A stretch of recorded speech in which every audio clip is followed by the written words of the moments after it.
Hello and welcome back to Fallen London. When we last left off, we were pursuing the Honey-Addled Detective, but we had to turn in for the night before we were able to finalize that, although we know where he is. We just haven't, gone and seen him yet. So this morning, we're going to go ahead and explore our opportunity deck before we get started, as per usual. We'll probably ease up on that in a little while. After a while, you'll have seen them all, and I'll probably stop including that part in the videos. Okay, so we got the Neighborhood Watch, a spate of area diving plates. Oh, we saw this before. We were trying to watch the crowd, but we didn't quite make it. We've gotten quite a bit better at that, though, so we're going to try that again.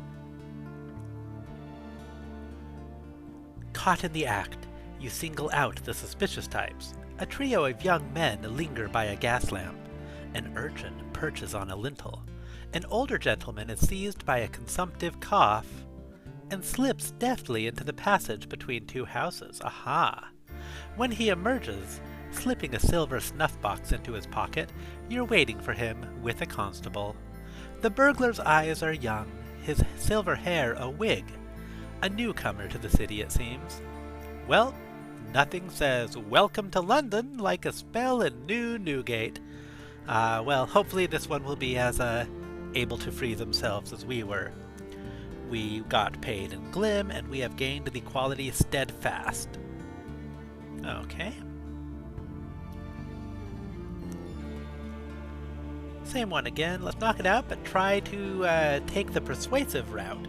We are going to organize an inside job. If you can win the residents' trust, you'll be in a perfect place to pull the heist. A model of diligence. How thoroughly you test the locks. How deeply you question the staff. How sternly you admonish the urchin gang lurking on the roof. When a highly organized gang strikes at half a dozen houses simultaneously, no one thinks to put the blame on you. Well, you would hardly tie yourself up, eh? You meet the urchin gang in an alley to split the take. Their mockery is almost fond, and they promise to keep an eye out for you. We got paid in jade that time, and became more subtle and persuasive. Exploring Fallen London. If you haven't already, try using the map to explore other areas of the city. As you make your name, you'll gain access to new places. There are, however, a few locations you can find yourself. Learn the way to another part of the city, Mrs. Plenty's most distracting carnival on the edge of the Prickfinger Wastes. A winding path. The way to the carnival is long, rather dangerous, and just the tiniest bit beautiful. Tree-like growths of opalescent crystal, savagely sharp, rise on either side of the path. Their beauty is only enhanced by the knowledge that if you fell against one, you'd probably wake up in the tomb colonies. You've learned the way to Mrs. Plenty's carnival. Once you're there, you'll need carnival tickets. These moon pearls should help. Excellent. We'll visit the carnival another day, though. We have better things to do today. We've got important business with a certain Honey-Addled Detective. Surface ties, the admirer. When you came to the Neath, you left an admirer behind. Who was that admirer? Someone you used for gain. You never loved them. You didn't even like them. You used them. Using people and throwing them away is what you do. Oof. Not gonna go for that one. One of a long line of admirers. They frequently fall in love with you. It happens often enough to be a considerable inconvenience. You are too charming for your own good, it seems.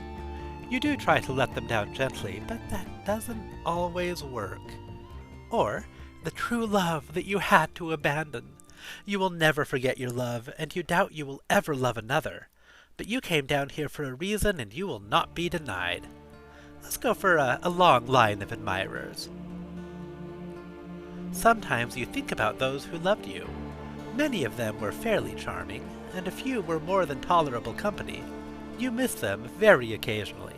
Surely none of them would follow you down to the Neath, though. Could even you be that desirable? We have become more hedonistic with that choice. A message from an acquaintance in Veilgarden. A meeting is requested. In this case, it's a message from the Blind Pianist. The Blind Pianist improvises simple, meandering tunes at her piano in a corner of a Veilgarden pub. Travel to Veilgarden to find out what she wants with you. Knew we were going to hear from these two again. Meet her in Veilgarden to find out more. Well, we'll check that out next time we're in that side of that part of town. Next, we've got a conversation in the rain. I think we saw this before. Yes. So these are the gentlemen or the people who are talking in the rain about the face tailor. Last time we listened from a distance and got some snippets, but that was about it. So this time let's try approaching them furtively. Are they waiting to ambush you? Listening from the shadows. They're talking about someone they call the face tailor. The hook-nosed woman seems eager. Oh, I think this is exactly the same. The frowning, top-hatted man is more skeptical. She suggests raising the price. He mentions the ministry. The third of them, whose face is hidden, cough suddenly and they all fall silent. Did they spot you? You vanish into the falling rain. We have made more progress in uncovering the secrets of the face tailor. The secular missionary. The implacable detective asks for a meeting. Hey, I recognize that face. You're the old lady we let take that cab. A lady has approached me in need of help, she says. Seems to have misplaced a husband. Careless of her. You are better suited to her case than myself. I cannot stand missionaries. Accept the case. It couldn't hurt to meet the lady and find out more, could it? A delicate flower. The lady joins you for a cup of tea. She's quiet, well-spoken, demure. She has a graceful bearing and an arresting tilt of the eyebrow. She is a more secular kind of missionary, dedicated to educating orphans and fallen women. She made the hazardous trip down to the Neath in search of her errant husband. What makes her think he's down here? A spiritualist received a message from him, she says. She said he was in thrall to devils. She whispers the last words, wide-eyed. She's very lovely. She's very lovely looking when she's scared. That's a little weird, but okay. By the riverside, the docks. Lightermen, smugglers, sailors, rough folk, and often overlooked. But they're fierce and proud, and they know the river's secrets. This is for the docks faction. First time we've run into them, I believe. And they're easy to please. We can just buy them around. Buy around at the Rusty Tramp. Here, lads, this one thinks our affections are for sale. Well, fair enough. Let's buy some affection. A certain reserve. Your newfound drinking friends seem amused by your presence here. Still, they're not unfriendly. And now they owe us a favor.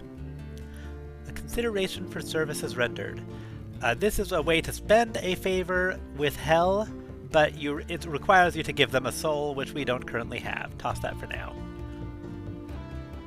A dream about wine and dead men. You dream you're at the quietest party ever. You are in a vast, dark ballroom lined with mirrors. Dead men and women wrapped in bandages, like they wear in the tomb colonies, stand around, glasses of wine in hand. No one says anything. Very occasionally, someone coughs. You can't wait to leave, but you feel an obligation to the host. Take a sip of wine. Who knows? It might not be disgusting. Unfortunate. It is, sadly, disgusting, even in a dream. The dreams cards are interesting. They're recurring dreams that everyone in Fallen London seems to have, and they tend to progress in a series based on a single theme. So this one we just encountered is part of The Burial of the Dead, which features tomb colonists. Tomb colonists are folks who have been injured and killed so many times that essentially they are considered no longer visibly appropriate for polite society, and they have to go and wrap themselves up like a mummy and go live out presumably the rest of eternity, or until their bodies eventually completely give up, out in one of the tomb colonies. It's very likely we will eventually find out a lot more about them, especially because if we let our scandal get too high, we get banished to the tomb colonies for a time. Slime and Amber, the rubbery men. We have more options now that we have a favor from the rubbery men. We could spend favors to have it give us stuff, but I say let's keep building up favor. So let's shake hands, we've done it before. A dream about whispers. You dream that you're standing on the deck of a tall ship. It is night. Thunder rumbles in the sky, but the sea is flat as a mirror. From beneath the deck you hear a whisper, rising and falling. North. North. Well, that was odd.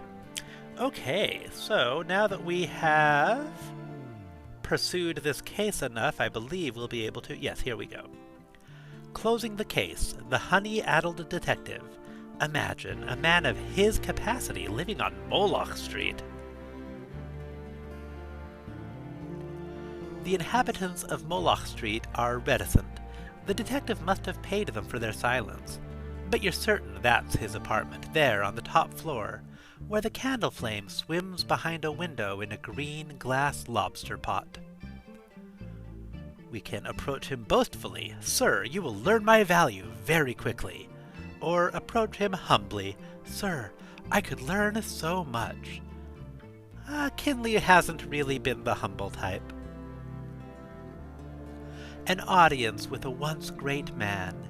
His rooms are scrupulously clean, but the Swedish fug of prisoner's honey hangs in the air, and his eyes are hooded with dreams. "No doubt," he says. "I'm honored to make your acquaintance." It's difficult to read his tone. Apparently by being boastful, we became more forceful, and we're now acquainted with the Honey-Addled Detective. Reconnecting to reality. When you next visit the Honey-Addled Detective, he's threatening his hat stand with a cane. "The chase is at its end! Surrender her ladyship's jewels and come with me!" His lips are twisted into an exhilarated smile. An empty jar of honey lies by his chair. We can smack some sense into him.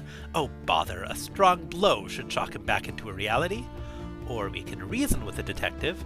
His honey habit is vile, it has diminished him, but surely you can prove to him that a hat stand is not a thief. Or we can observe him in his honey-addled state. Perhaps you could learn something if you let the scene play out. Or you could go along with his delusion.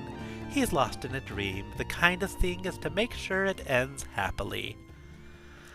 Look, dude, if you need prisoner's honey to cope, I am not gonna judge. Let's go for the nice one. Playing along. "Well done, detective. It's me, Constable, a constable. I'll take it from here." You tie your handkerchief around the hat stand, chastise its misdeeds, and carry it out of the room. The Honey-Addled Detective beams with pride. But by the time you return, he is settled in his chair, resting his face in his hands. He looks to you, his eyes welling with tears. He smiles half-heartedly. "I fear I must ask you to leave for the day. Yes, I wanted to discuss a matter with you. Tattoos. But another time, perhaps." Okay. So, our name is now Coiled in Quander. I'm not entirely sure what that means, but it's the first tier of making our name for Watchful. It once again cleared our nightmares due to such a magnificent victory, although it hadn't gotten bad, so not much of a difference. We're now more magnanimous, and we've gained a lot of Watchful. Okay. Grab a quick opportunity card. Excellent. It is time to meet the secular missionary. You need to hear the details of her husband's disappearance. It's not just an excuse to see her again, however beautiful and sweet she might be.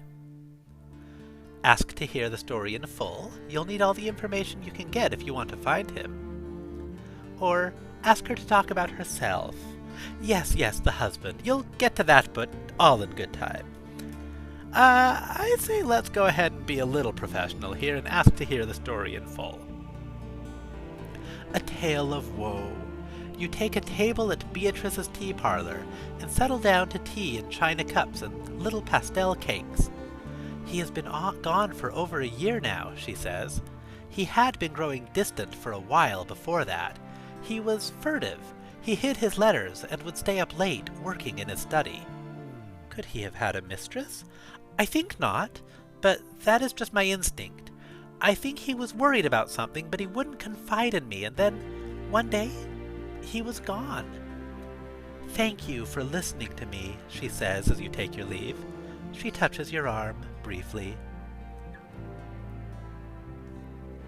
Okay. So, now that we have expanded our name in a couple of areas, we've got a lot of new stuff to explore. We've already done round 2 of exploring the Flit. I'm sorry, I misspoke. I meant to say Spite. We haven't visited the Flit yet.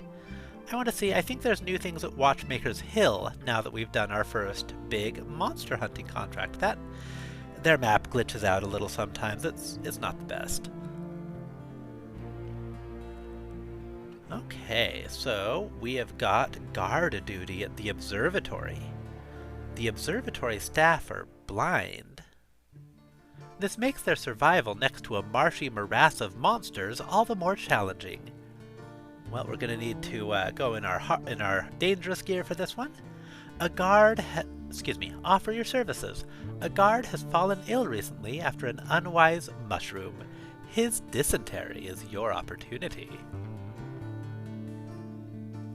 A largely uneventful night. You do unpeel a number of shambling fungus things from their slow progress up the east wall of the observatory. You're paid in moon pearls, of course. We've got a marksmanship competition for a prize of jade. You've won enough respect among the hunters of Watchmaker's Hill that you've been invited to come down to Bugsby's Reach with them, get roaringly drunk, and shoot bottles off each other's heads. What could possibly go wrong? Stick with shooting bottles off the end of the jetty.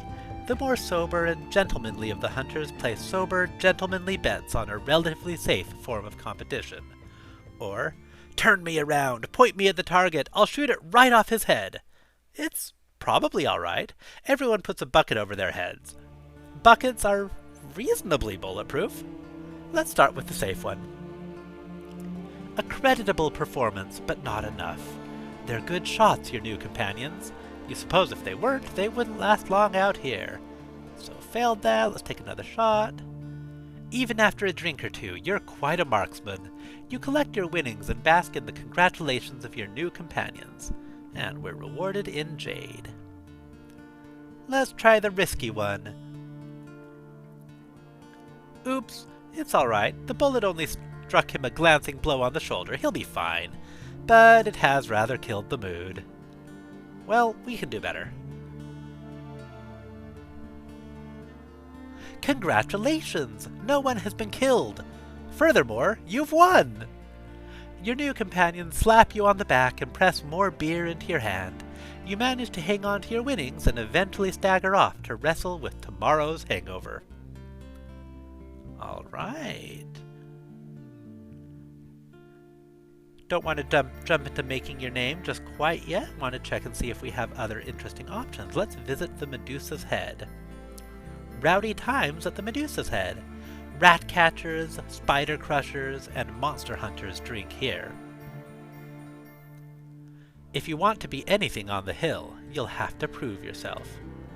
Arm wrestler rat catcher, a realistically defeatable opponent, although still a respectably muscular one. Rare success. You didn't just win, you conquered! The rat catcher slinks away, nursing what appears to be a sprained wrist. Scarred men bristling with weapons clap you on the back and buy you drinks.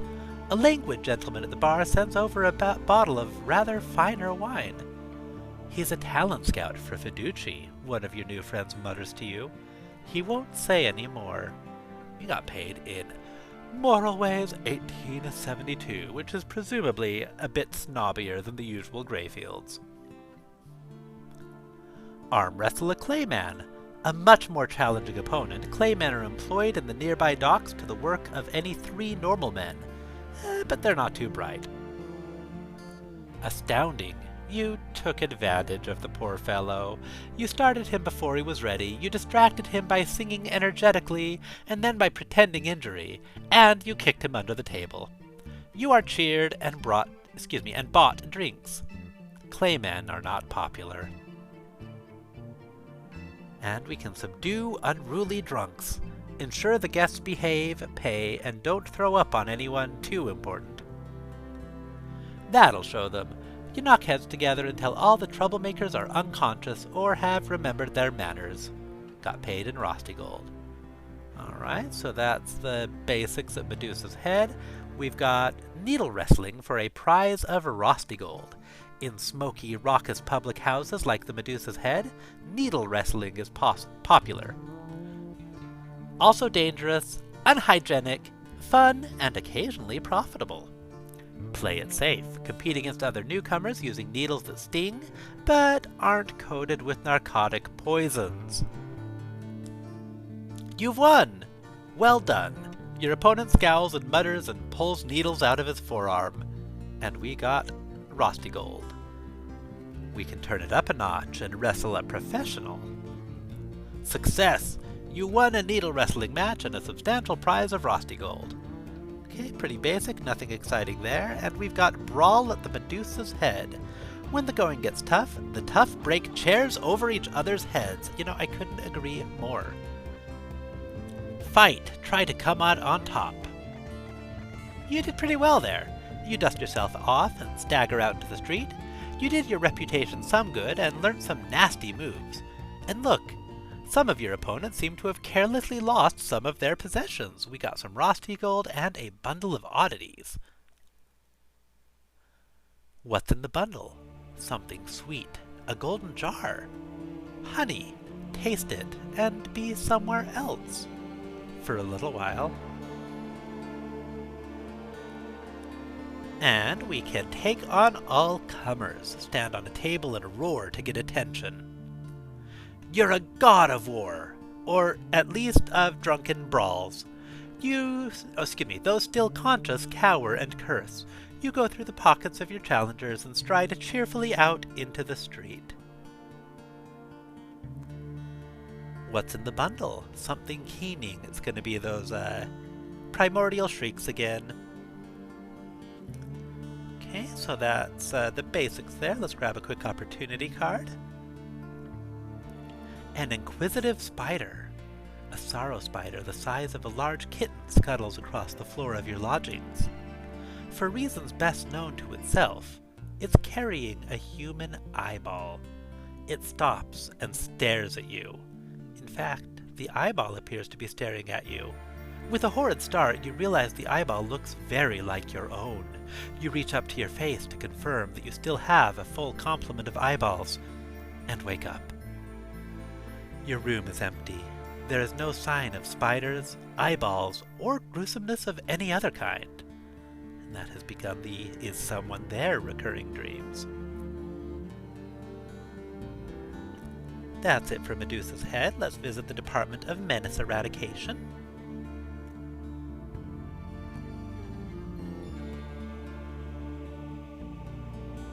Checking if there's anything new.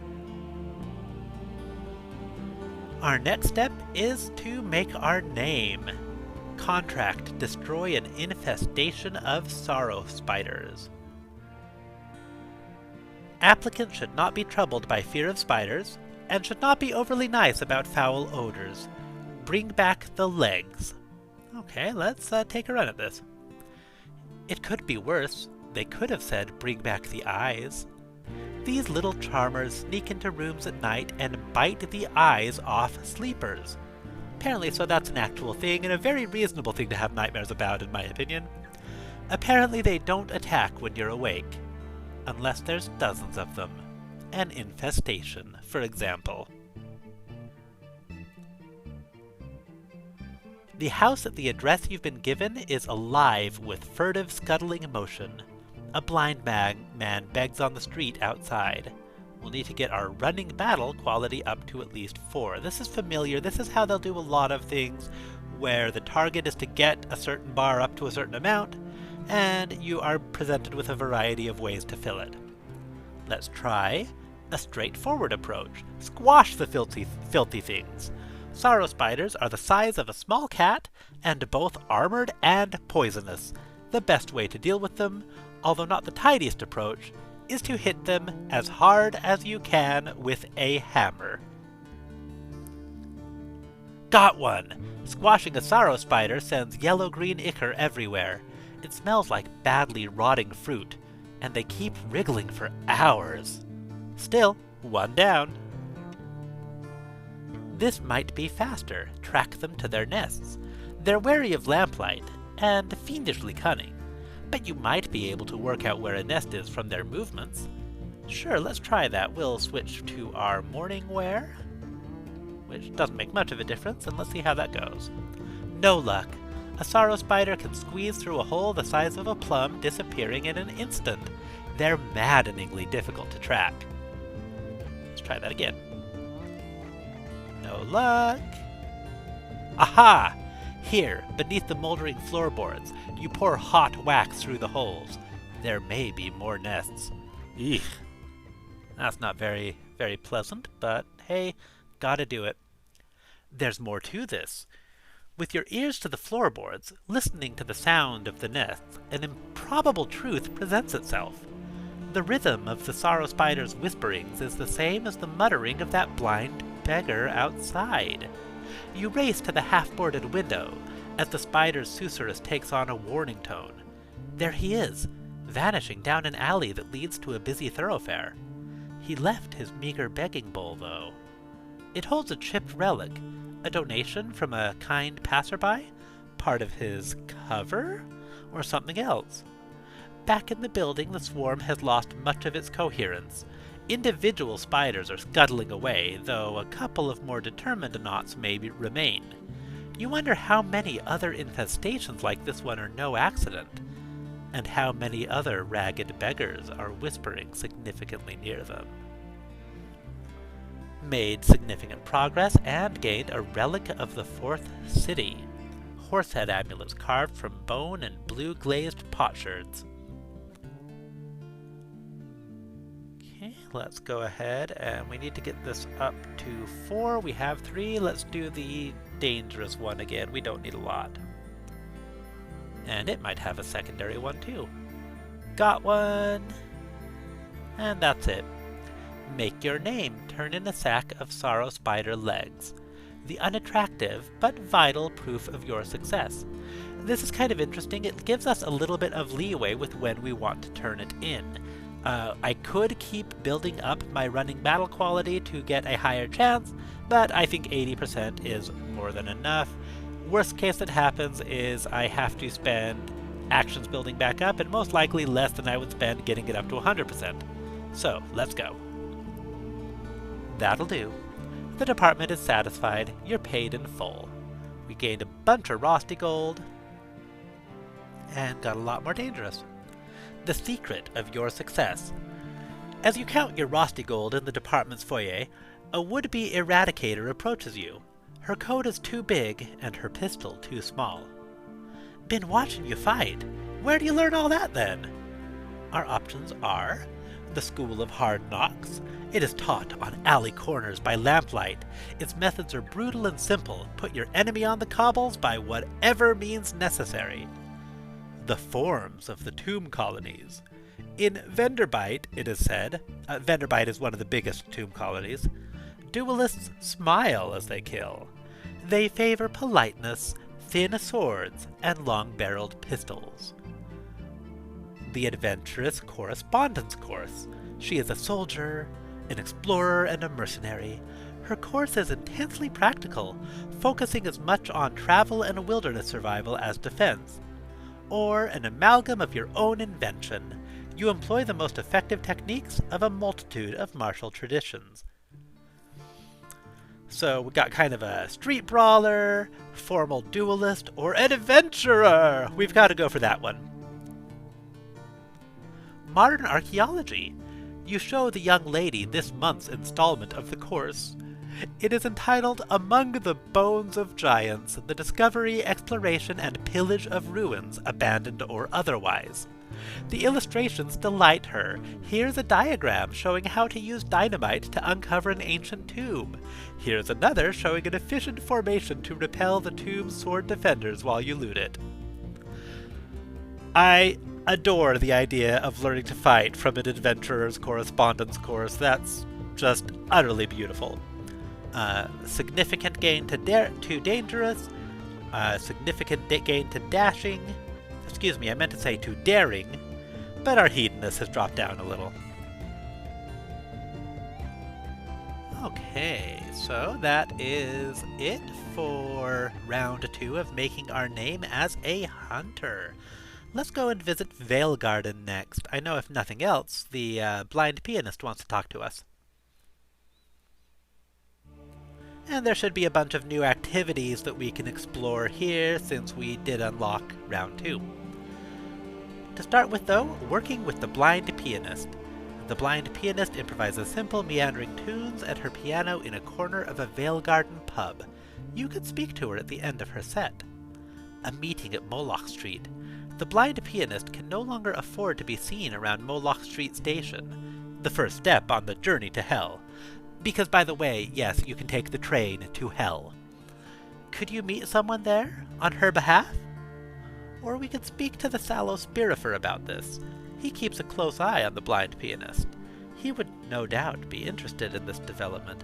I don't know, this guy seems a little creepy, and I don't know why he's interested, and I think we are fine with doing this random, devil who's, definitely a good one, because she drinks whiskey, so we can trust her. We'll go with our nicer clothes, and go meet someone. A bargain at the station. Moloch Street Station steams and wails. Shaggy goat demons in peaked caps direct the damned into red upholstered carriages. No one runs or screams, but many weep. A few wave cheerily. Do they know something you don't? Or is it a show of bravado for those left behind?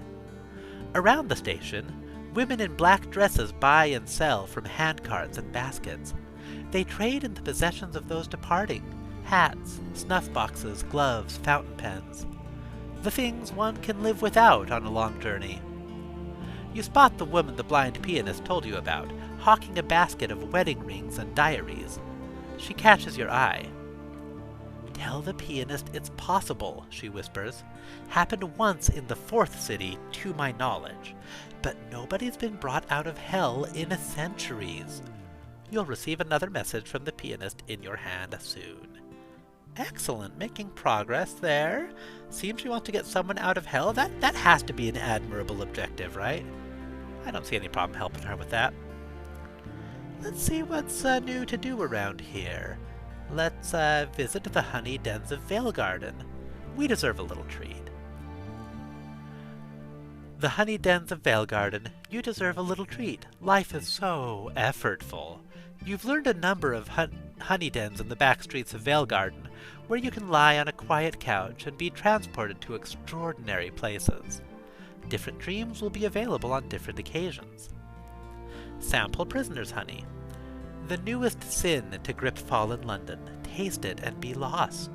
Or possibly have a thoroughly delightful time. Sounds good, let's give it a shot. Place a drop of honey on your tongue. Lie back and close your eyes. Prisoner's honey does not bring dreams to those who sample it. Instead, it physically transports them to dreams. Your body fades from the couch as the gentle humming of bees fills the room. The nature of the dream to which you travel depends in large part on your own imaginative powers. Plainly, you are a gentle person of talent and distinction. You find yourself in a meadow of wildflowers on a lazy summer afternoon. Friendly young persons of extraordinary beauty drip perfumed water on your temples, sing entrancing songs, and in other ways strive to make you as comfortable and relaxed as possible. You return to the damp, cold reality of the Neath with a nasty jolt, but your mind is afizz with delightful recollections. You may, in fact, sell these recollections at the bazaar, if you can't use them in your own work. So, we have gained a romantic notion, spent a single drop of prisoner's honey to get it, and we are now considered a connoisseur of Neathy delights. Supply wine in exchange for prisoner's honey. I'm pretty sure that's just in case we don't have our own.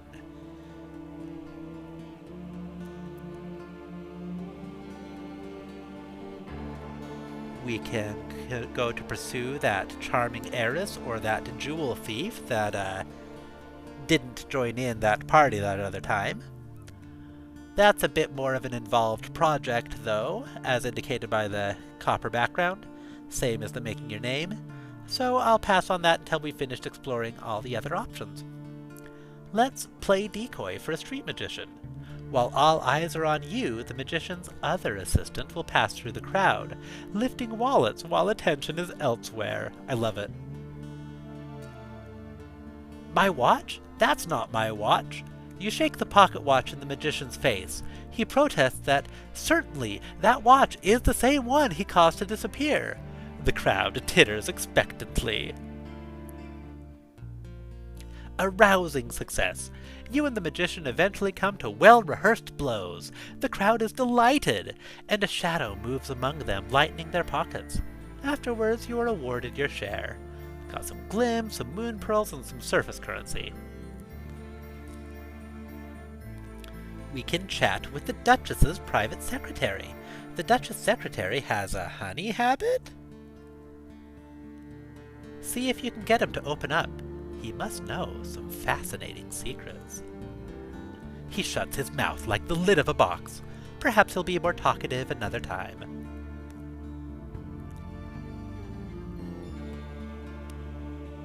He's not quite indiscreet, but he does drop a few hints. The Duchess' relationship with the cats of the city is not quite clear, but she hears a great deal. Her secretary is a treasure trove of secrets. Okay. And deepen your acquaintance with prisoner's honey. The stuff might just be as profitable as well as pleasurable.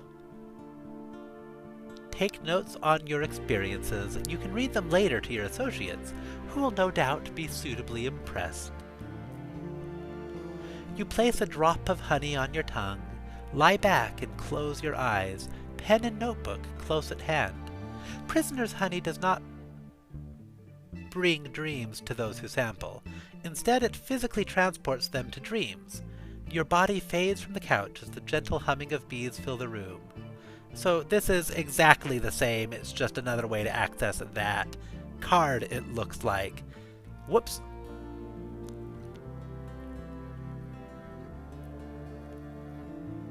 So that is that.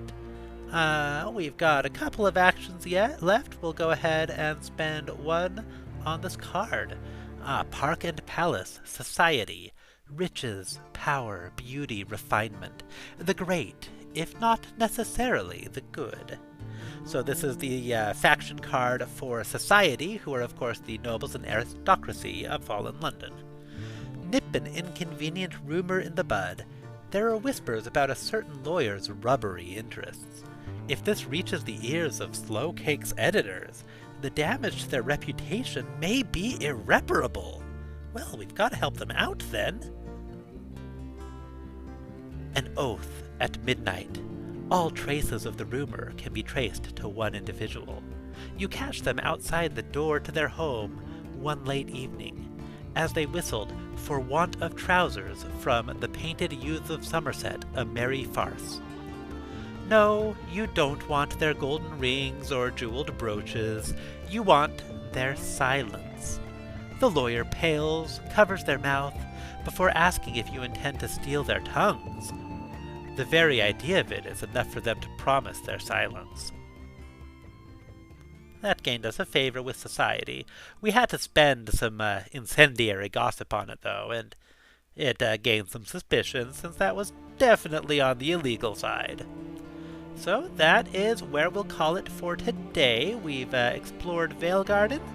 When we come back, we'll see about perhaps getting better acquainted with the charming heiress or the charming young jewel thief, and likely make our name further in our career as a poet. I'm kind of just rotating through them and progressing one step at a line in each story, because as you've seen, there's a lot of things where having your stats high in another area can contribute to a project in any individual one. And so it's generally good, in my opinion at least, to kind of progress them all together like this. So we'll close out before we lay down for the night, as always, with a few more scraps of information that we've picked up in our travels. Who are the Fisher Kings? The Fisher Kings are a gang of urchins who keep to the roofs and gutters. They specialize in a particular larceny, relieving passers-by below of their fine hats and wigs by means of a line, a hook, and the deft flick of a wrist. They are a superstitious crew. You can only be a member if you bear the scar of an old wound that never fully healed, and they consider it bad luck to ever set foot upon the ground. Who is Mr. Iron? Anytime you see Mr. and a word like that, it's typically referring to one of the masters of the bazaar, which are strange inhuman beasts that are basically ruling fallen London with an iron fist, somewhat with the cooperation of the royalty.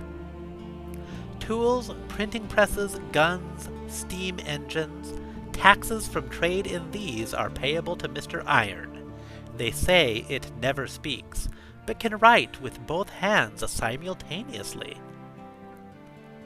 What are the unfinished men? Unfinished men are clay men who lack something. Sight, a voice, a hand, conscience, obedience. You can't really tell a damaged clayman from an unfinished man, except that ordinary claymen are never criminals. The distinction, unfortunately, often evades constables and citizens alike. That's pretty horrible. And why all the candles? This far underground there are no natural lights. There are distant phosphorescent things in the roof which do for stars. They call it moonish light. But they're not enough to do business by. Some places have gaslight, but it's not cheap. Chandlers, candle makers, have learnt to use exotic materials to make candles which burn long and well. They don't always smell so very good, though.